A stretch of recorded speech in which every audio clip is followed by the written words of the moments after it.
my name is Linda Rufinek, and I'm proud to say that I help owners maximize the value of their business and discover how to convert that value into personal wealth.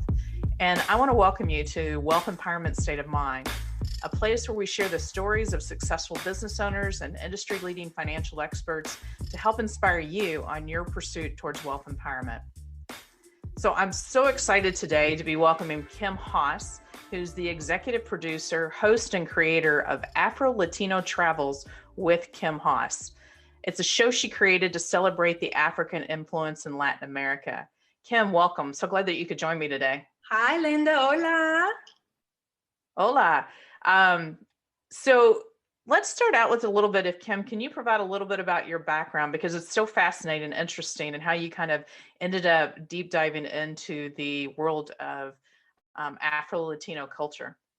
Sure. No, thanks so much. It's great to be here. And yeah, so I am originally from Philadelphia, so the city of brotherly love and sisterly affection, and have just a wonderful family. I was so fortunate to have a grandmother who loved me and my brother unconditionally and was the quintessential grandmother.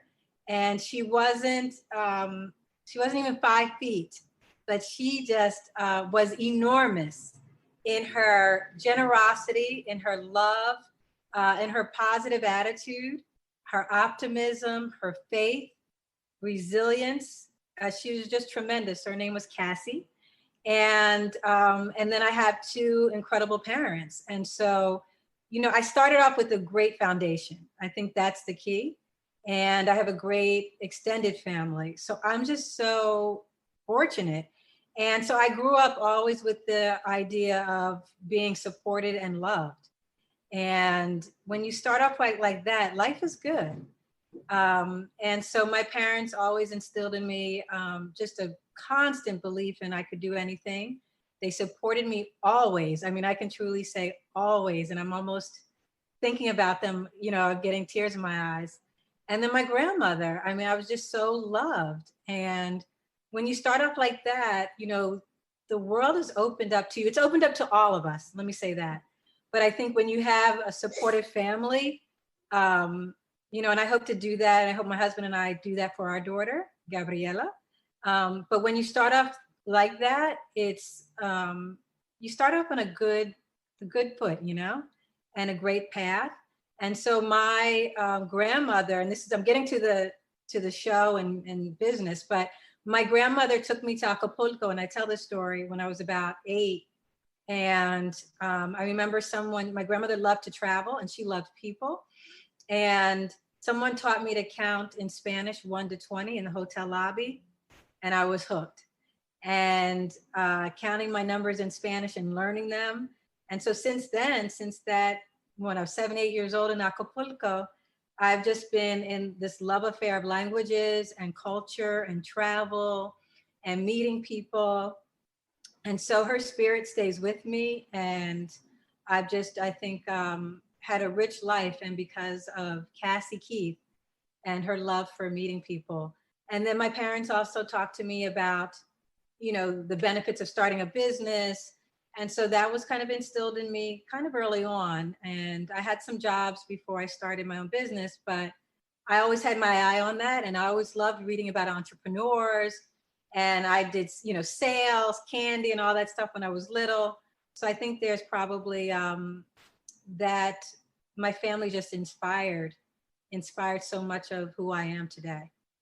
Well, it sounds like you have a wonderful family, and you can just hear the love you have for your grandmother and everybody that surrounds you. And you're right. I think that having that support network makes such a huge difference. Everybody has a different definition of what it means to be wealthy. And a lot of that comes from things that happen to us when we're a child, and things, opinions, and perceptions that we create in our youth. Think about kind of going back and think about your earliest experiences with money. How has that influenced your perception about wealth? So I can remember, and I think a lot of times we don't say this, but I can remember, I think I had some money, my grandmother, right? And I remember, I think I was at her house, and I just remember being on the bed, and I was like, I love money. And I mean that not in a way that where you're mistreating people. So I want to be very clear. It's not about doing things that are evil or with bad intentions, but I love the freedom that it gives you. And I love what it means in terms of possibilities and how with whatever amount of money you can do for others. And so I remember that. I can remember having this, I don't know what it was, how much it was, but I remember at that point saying, you know, Grandma, I love money. And my parents, my grandparents, maternal, were, you know, they grew up in my grandmother was born in what, 1918, 20, something like that, the segregated South. And my grandparents really, I think many people that generation learned about saving. And so they weren't, you know, spendaholics. My grandfather, you know, did exceptionally well as a Black man in that time period. And he went on to like lead some of the groups that he was involved in. And if you think about how difficult that was, I think he was the president of one of the groups that he worked with, and how amazing that was at that time. And so they were very, you know, my grandfather was pretty frugal. And so they did very well. I mean, they distinguished themselves, didn't live ostentatiously, but had money saved, and they believed in saving. And so they passed that down to my mother. And so she passed that down to me, the importance of saving. And no matter what, always having savings. And so we grew up with that idea and the importance of it. So that was always instilled in me since I can remember. But my first, you know, thoughts about money were always very positive. I did not grow up in a home where people had negative views of money. And I always saw what it could do, the positive, and how it could, you know, I was able to take trips because my parents, particularly my mother, saved. And she's the saver in my family. Between my mother and my father, she's the saver. And so I saw the kind of good that can come out of it when you have it, and you're not, and you have that freedom and flexibility to do what you want when you have it. So I never looked at money as something negative. And I thank my parents and my grandparents for not having those thoughts around it. That's wonderful. And, you know, it's so funny how that influences your perspectives on how you live your life today. Would you say you're a saver today?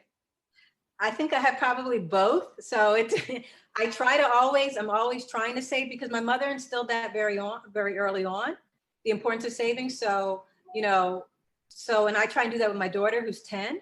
And so you're just passing that on, but there are periods when, you know, I probably, you know, will spend maybe more than I should, but I always had that savings and always, you know, making sure that I was putting some money aside. And then we can talk about it as a business owner and the challenges that, you know, you're confronted with that. But I think the savings is what, without a doubt, what my mother, the importance of it passed on to me. And, you know, my parents are now retired, but I'm so grateful because they can live the life that they want to live because they saved. And my mother was always on top of it. In terms of the money and finances. I mean, she's the one. And so it's a great example that she set as a woman and as a Black woman, that she, you know, controlled the finances. And my parents are, I think, beneficiaries of that now. Gotcha, which is awesome. Now, one of the things that I always feel like tells a little bit about a person is the first job that they ever had. So what was your first job? Ooh, my first job, you know, I was thinking, but the one that I can remember is, I think I was a camp counselor in Philadelphia at a camp program. So I remember being a camp counselor after school program in the summer in Philly. I think it was in my neighborhood in grew up in a neighborhood called Mount Airy. And so, yeah, so I was a camp counselor. And I remember thinking about all the taxes. You know, you do the work and then you look at how much you bring home. And I remember, you know, my parents telling me about, well, when you have a business, you know, then things are different in terms of taxes and how, you know, you work and so on and so forth. So I remember, you know, you working hard and then, you got to account for the taxes. And so that was an eye opener for sure. Yeah, I remember my first paycheck looking at it going, wait a minute, there's like half of it missing. Yes. So that's a good one. That can inspire you in many ways. Yes, it can. It's like one of those things that you're like, wait a minute, is this worth working, or get you working even harder? Yes. So when you think about, being in business on your own, what are some of the things you've learned about that, being a business owner? Because you started your own media company, correct? And yeah, you know what? I love it. I mean, as challenging as it is, and especially at this particular time, we're living in the pandemic, and we had probably one of the starts in January to the best year. We had lots of projects going on in New York City, and we're right outside of New York in Jersey, and they were all came to a halt, like so many people, because of the pandemic. And so I want to first say I'm very fortunate, that we were in a situation, where we weren't too negatively affected, but obviously you want to keep working, you want to keep your people working. And so being in business, though, I absolutely love it.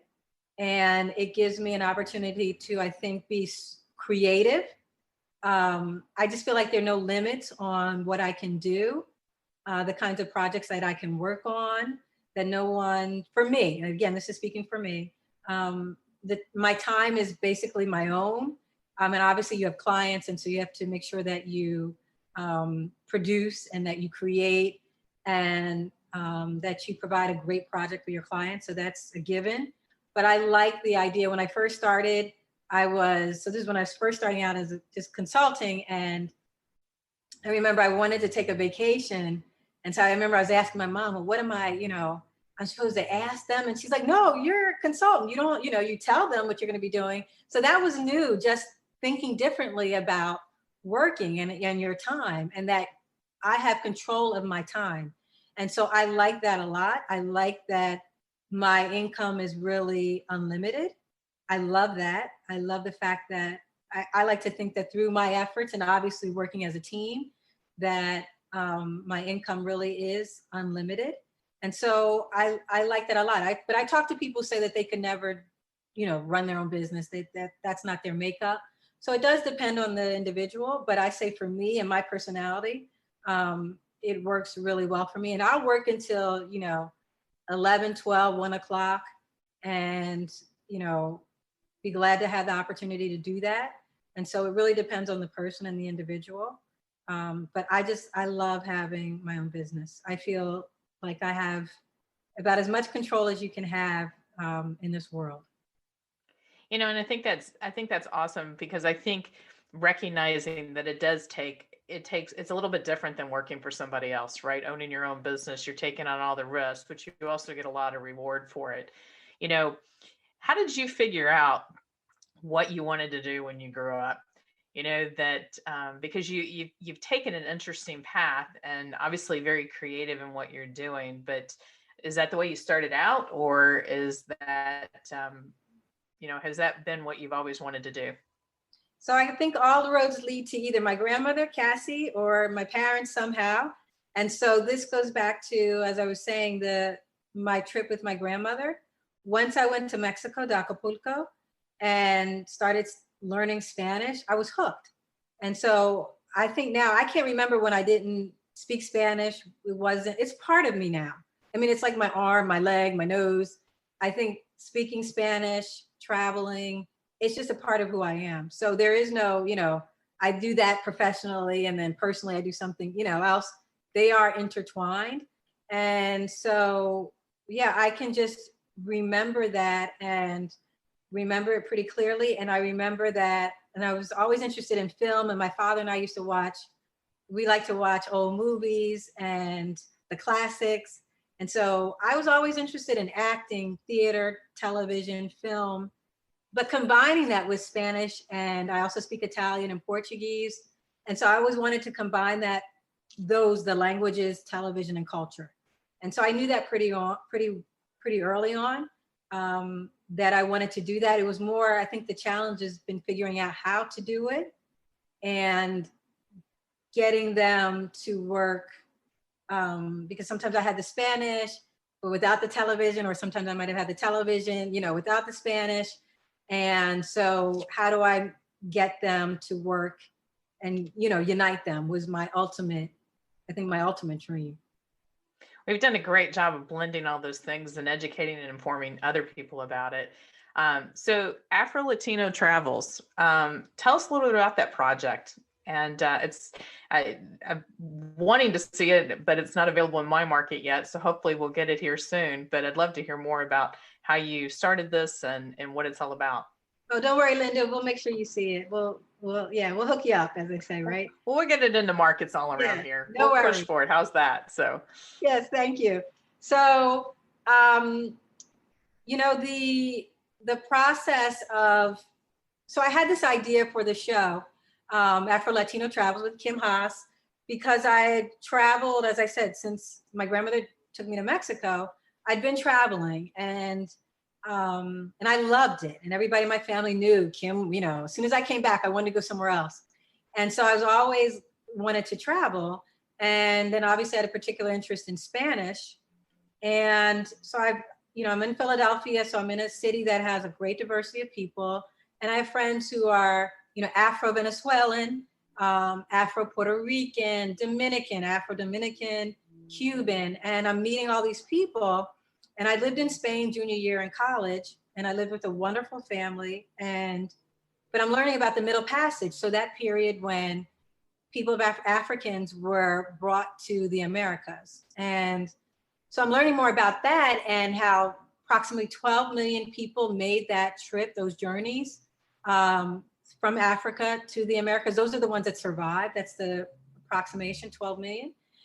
And so I'm saying, wow, I know all these people. I'm traveling, I'm going to Havana, and I'm seeing a lot of people who look like me.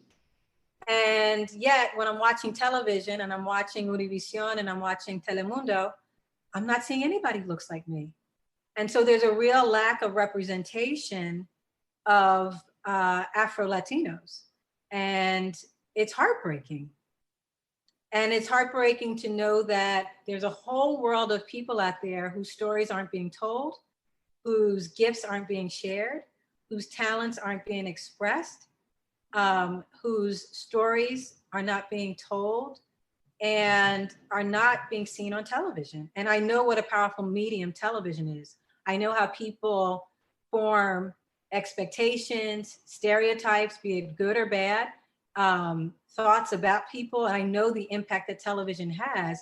And so I want to be part of this movement to change the way, number one, people aren't unfortunately even seen on television, Black Latinos. And when they are, it tends to be very negative, very limited. And I want to open this up. And I would say, my goodness, have you met this incredible artist that I met in Havana, or this incredible musician that I talked to in Rio, or this wonderful gentleman that I met in Venezuela, in Caracas.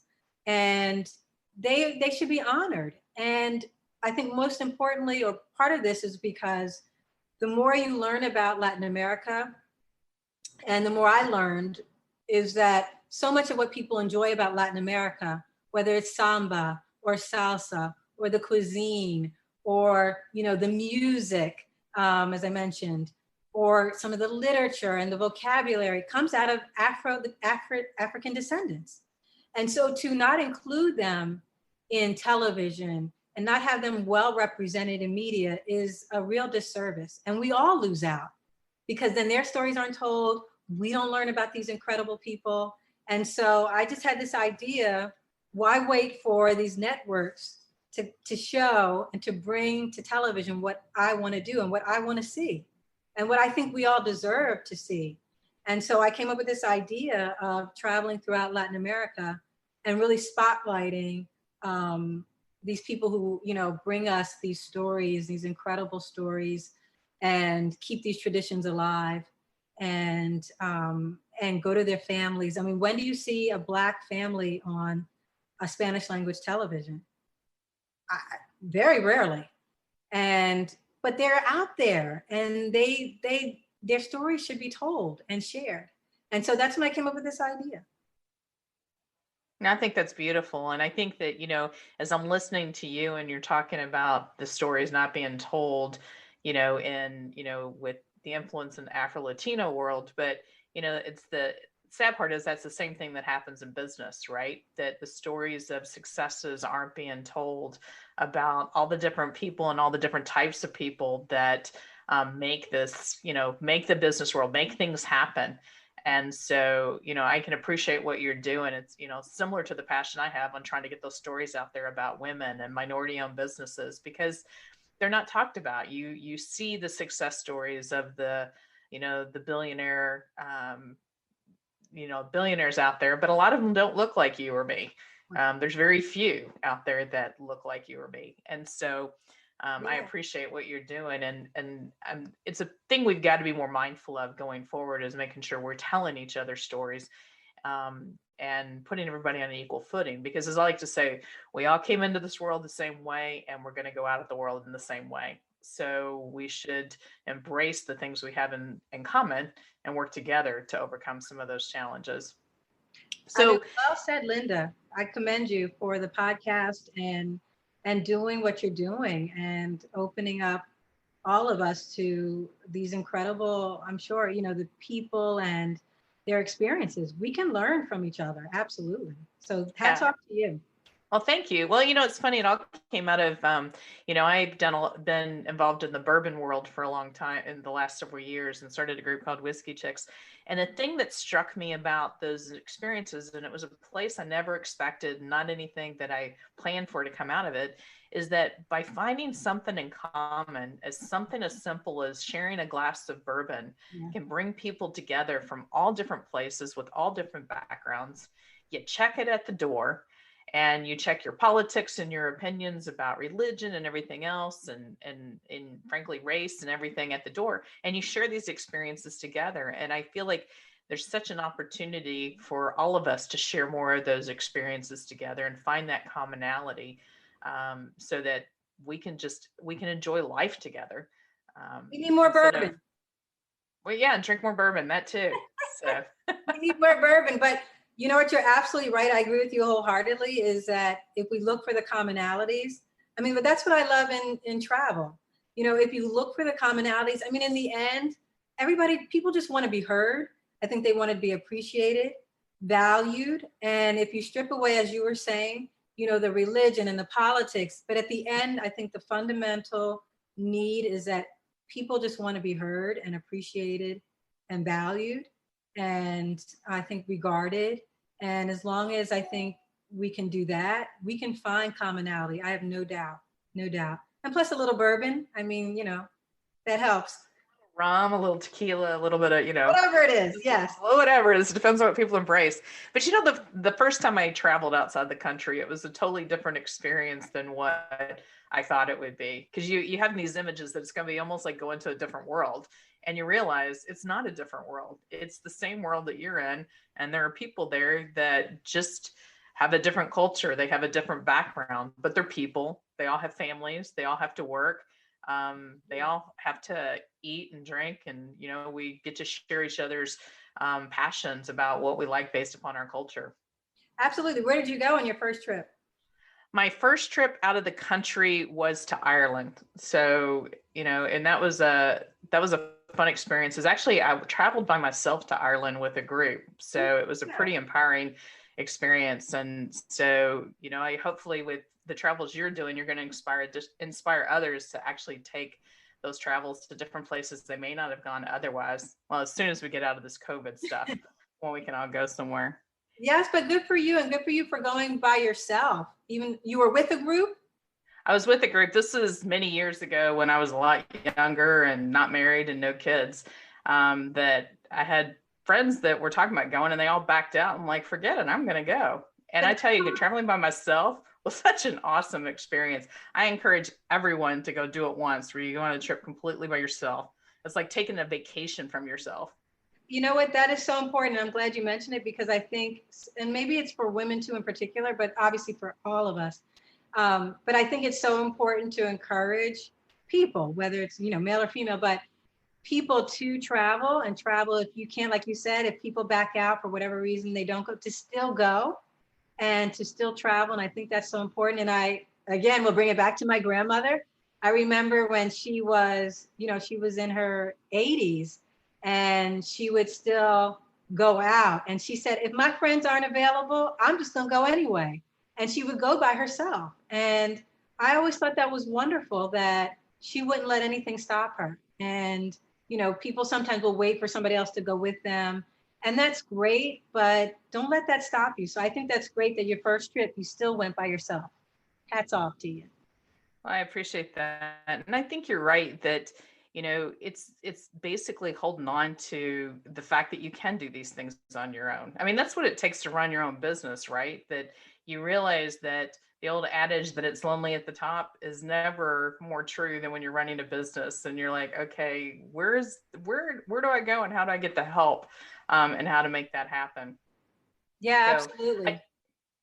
So I have one question for you, which is an important one. So you've been traveling and I'm sure there's a little bit of, I'm a total foodie and I'm sure there's been some fantastic meals you had along the way. What's the one that stands out the most for you or that you just like, oh, I can't wait to go back there and have that again? Oh my goodness. Yeah, that's yeah, I love dining, eating, trying new cuisines. I love, one of my favorite things is being, because I'm a warm weather person, even though I live basically in New York. I'm a warm weather person. So I love it when it's at least 80 degrees out. And so I'm trying to think of a favorite meal, but I can tell you one of the things I just adore is because I'm also a beacher, I love being at the beach. So if I'm at the beach, I love being in a beach in like the Caribbean, Latin America in particular, palm trees, fresh fish, very, it can be very simple, rice and beans, plantains, and then a gorgeous view. And whether I'm by myself or great company, like that is for me is like heaven. I love being at the beach and having a meal that was prepared, and I'm meeting whoever prepared it, and I'm talking with them about their culture, their upbringing, their town, their community. That makes me really, really happy. And so I've had a lot of, I think, great meals. I'm trying to think of one in particular, but one of my favorites was, I think, an unexpected one. Again, warm weather.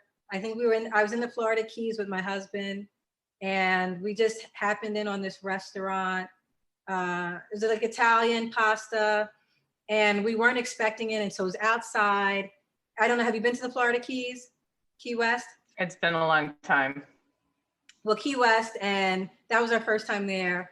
And it was just some amazing pasta. I can't remember the name of the restaurant, but it was like a 4-course, and each dish was just better than the previous one. And we just it was like under the stars. I love, like I said, palm trees and vegetation and flowers. And so it was just a really beautiful setting. So I think that will go down as one of my favorite dishes because, the whole thing, the ambiance. And again, I was with my husband and it was unexpected. So it wasn't like we were going to a restaurant that we knew, had, all these great reviews. We just happened on it and we left with we were just so full, and it was pretty wonderful. Well, it's those unexpected moments that are sometimes the most memorable, right? Yes. And Absolutely. as you were describing your time on the beach, I'm sitting there, got my eyes closed, and I'm sitting on the beach in Jamaica with like fresh fish and some with a good drink in my hand. And God, I'm talking about alcohol way too much, but That's okay. Just I can just feel that. Yes. So last question, which is, if you were able to go back to when you first started your career and give yourself one piece of advice, what piece of advice would you give yourself based on where you are today? To go even bigger. I mean, I think I always tried to dream big. So I don't think I always had big dreams, but I think just even bigger. And I think my parents always said, no limits, but yeah, big, big, big. I think, yeah, just going as big as you can, and And then, if, you know, I think the idea of not having fear, or not that you don't have fear, because that's not normal, but that you have fear, and just to keep pushing through it and to not worry. So I think it's a couple things, but I think it's the going big, probably even earlier. And as much as I, you know, think, you know, I thought big dreams, but I think just going big, I think, and I encourage people when they ask me, you know, to dream, and then to put one foot in front of the other, and seek out help when you need to, when you don't know, because, you know, I don't know everything. And then don't let the fear, know that that's normal, and that don't let that stop you. And I think nowadays, especially with, you know, the internet, I mean, we have so much accessible, and the information is just at our fingertips.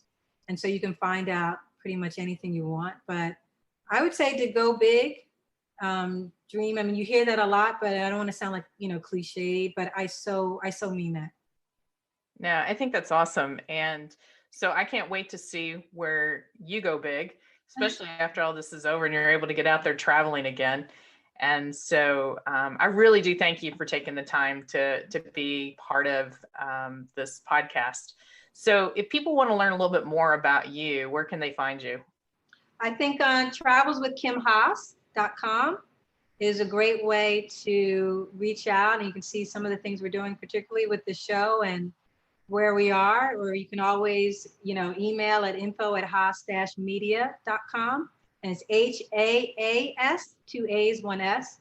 I know sometimes it gets confused with avocado, HASS, but it is HAAS as in Sam, -media.com, or travelswithkimhaas.com. Well, thank you again for being part of it. And to find out how you can begin your journey on the path towards wealth empowerment, join our Facebook group, Wealth Empowerment State of Mind, or follow us on Instagram at We State of Mind. And if you'd like to schedule a complimentary consultation with me, send a message to info@Execuity, or visit our website, execuity.com, for more information. And that's EXECUITY.com. And once again, I'm Linda Rufinak, and I appreciate you joining us on the journey towards a wealth empowerment state of mind. Have a great day.